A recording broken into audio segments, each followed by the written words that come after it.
रावण भले ही एक राक्षस कुल का राजा था, लेकिन उसके जैसा दुनिया में दूसरा कोई व्यक्ति नहीं। इसीलिए कहा जाता है कि रावण सिर्फ एक है।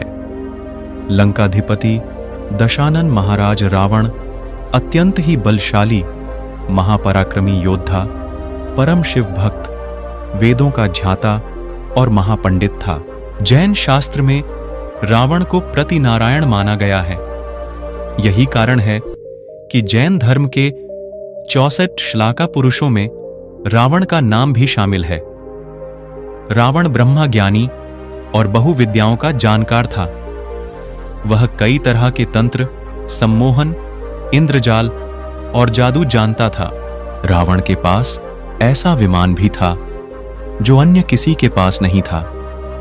इसलिए जब रावण मृत्युशैया पर पड़ा होता है, तब भगवान राम अपने भाई लक्ष्मण को रावण ने राजनीति और शक्ति का ज्ञान प्राप्त करने को कहते हैं। जब राम और रावण के बीच युद्ध हुआ तो रावण की हार हुई।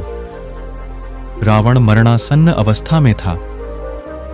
तब भगवान राम से लक्ष्मण को रावण ने शिक्षा लेने को कहा, क्योंकि राम भी जानते थे कि रावण इस संसार के नीति, राजनीति और शक्ति के महान पंडित थे। इसलिए राम ने लक्ष्मण से कहा कि तुम रावण के पास जाओ, उससे जीवन से जुड़ी ऐसी शिक्षाएं प्राप्त करो जो तुम्हें और कोई नहीं दे सकता है।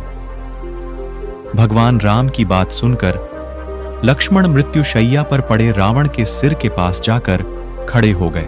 लेकिन लक्ष्मण के काफी देर खड़े होने पर भी रावण ने कुछ नहीं कहा। लक्ष्मण राम के पास वापस आ गए और कहा कि प्रभु, मैं बहुत देर तक रावण के पास खड़ा रहा, लेकिन उसने कुछ नहीं कहा।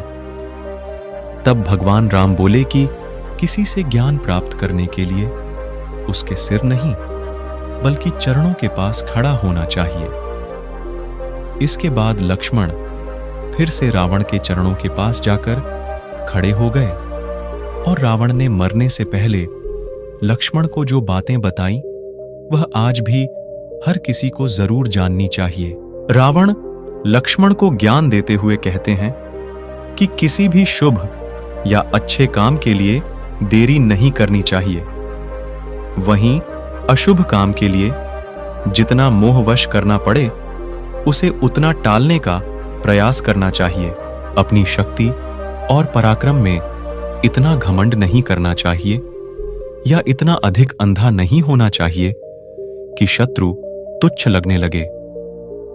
मुझे ब्रह्मा जी से वरदान मिला था कि मानव और वानर के अलावा कोई मुझे नहीं मार सकेगा, लेकिन इसके बावजूद मैंने इन्हें तुच्छ मान लिया और यही मेरी सबसे बड़ी भूल थी, जिस कारण आज मैं मरणासन्न अवस्था में पड़ा हूं। रावण का तीसरा उपदेश था कि अपने शत्रु और मित्र के बीच पहचान करने की समझ होनी चाहिए। कई बार हम शत्रु को अपना मित्र समझ लेते हैं, जो कि बाद में हमारे शत्रु साबित होते हैं।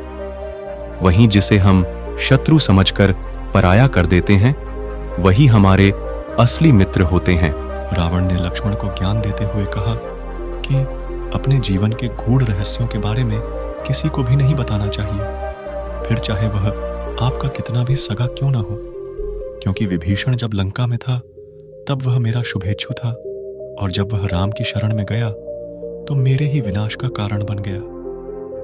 रावण का आखिरी उपदेश था कि किसी भी पराई स्त्री पर बुरी नजर नहीं रखनी चाहिए, क्योंकि जो व्यक्ति पराई स्त्री पर बुरी नजर रखता है, वह नष्ट हो जाता है।